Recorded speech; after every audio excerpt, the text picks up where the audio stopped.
Many of us have served this country for between 40, 50, and in some cases even 60 years. And nothing could be further from the truth. For some of us being accused of frustration. With strong accusations against President Muhammadu Buhari, the President General of Ohanaeze Ndigbo states the position of his people. Today, we have a head of state who has reminded us so much of our ethnic and religious differences that he has put our national security in serious jeopardy. Ohanaeze has chosen Atiku. The success of this election, the election of Atiku Abubakar, overwhelmingly will demonstrate to you that there's a future in Nigeria. For each speaker, there is a different reason for their decision. We had to subsume our interest to the national interest. The candidate of the People's Democratic Party, in the person of the Waziri of Adamawa, Alhaji Atiku Abubakar, is our collective candidate for this election. The Northern Elders Forum, which I lead, is in complete agreement that a new leader should emerge, and that new leader should be Atiku Abubakar. The president single-handedly freed the constitution and appoint the Chief Justice of Nigeria and install his own liking. So I join others, and on behalf of the people of the Niger Delta, Atiku is our presidential candidate. In reaction to the endorsements, the National Publicity Secretary of the APC, Malam Lare Isaonilu, however insists that most of the bodies are factionalized. Therefore, their endorsements will have no effect on President Buhari's re-election bid. He states further that the 16th of February, which is just days away, will determine the impact of these endorsements. Terry Ikumi, Channels Television News. In the meantime, the PDP flag bearer Atiku Abubakar says he was moved to tears by the act of endorsing him by the leaders from the geopolitical zones. Alhaji Abubakar, in a statement, says the endorsement is a loud statement that there is hope for the country as we go to the polls in a few days. In his words, quote, "Today we put aside all our prejudices to elect a president with religion and ethnicity playing no role in our elections. I profusely thank our leaders across the country who have created this wonderful moment for us to come to the table of brotherhood," end of quote.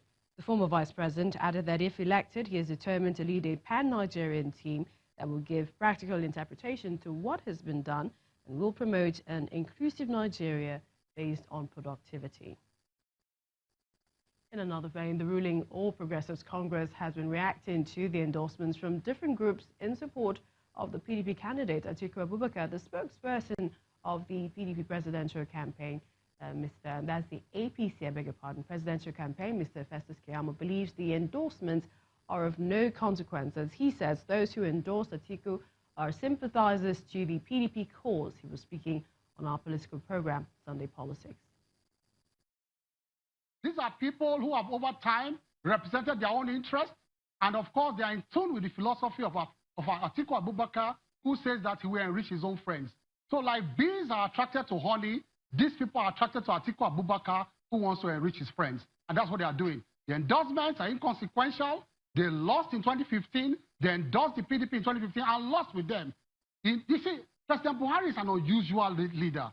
He has managed to navigate his way through these middlemen, and he has reached the people directly in this country, the masses who are now benefiting directly from his infrastructural development. He's not giving money to these middlemen groups to try to talk to their people again. He's not doing so. And that is where the anger is coming from. They should tell Nigerians why they are doing this very funny and inconsequential endorsement. Are they endorsing these acts of corruption, these acts of stealing, these acts of evil against the Nigerian people? Where is their outrage against the PDP misrule and passing them? Okay. Tell Nigerians.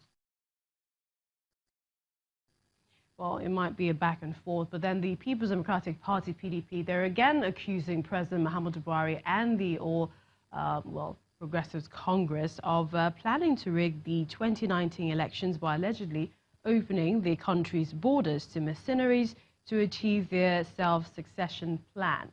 The National Publicity Secretary of the party made this known at a press briefing in the nation's capital. He urged the Buhari-led administration to copy the example he said was set by the People's Democratic Party in 2015, where, according to him, the elections were free, fair, and the party relinquished power peacefully. The world will recall how certain leaders in the past attempted to subvert our constitutional democracy, arrogate excessive powers to themselves, and how they failed in the face of the Nigerian spirit. Today, that Nigerian spirit with which we won our democracy and nurture it to this stage is being assailed by the APC and the Buhari presidency with their unrelenting constitutional breaches, attacks on our democratic institutions, violation of human rights, siege on our electoral system, and opening of our territorial borders to mercenaries, all in the bid to subdue our citizenry and achieve a self-succession plan. After consideration of all factors, reinforce the global unanimity and affirmation by various credible and independent bodies within and outside Nigeria, including the Afenifere, Ohanaeze Ndigbo, the Northern Elders Forum, Pan-Niger Delta Forum, the Middle Belt Forum, among several others, that Atiku Abubakar, the people's candidate, will win the February 16 presidential election. Still to come on Lunchtime Politics, INEC office raised in Abia State. We'll be hearing from an INEC National Commissioner who will also be speaking to us on the effect of purchasing a permanent voter card and voter identification numbers. Find out more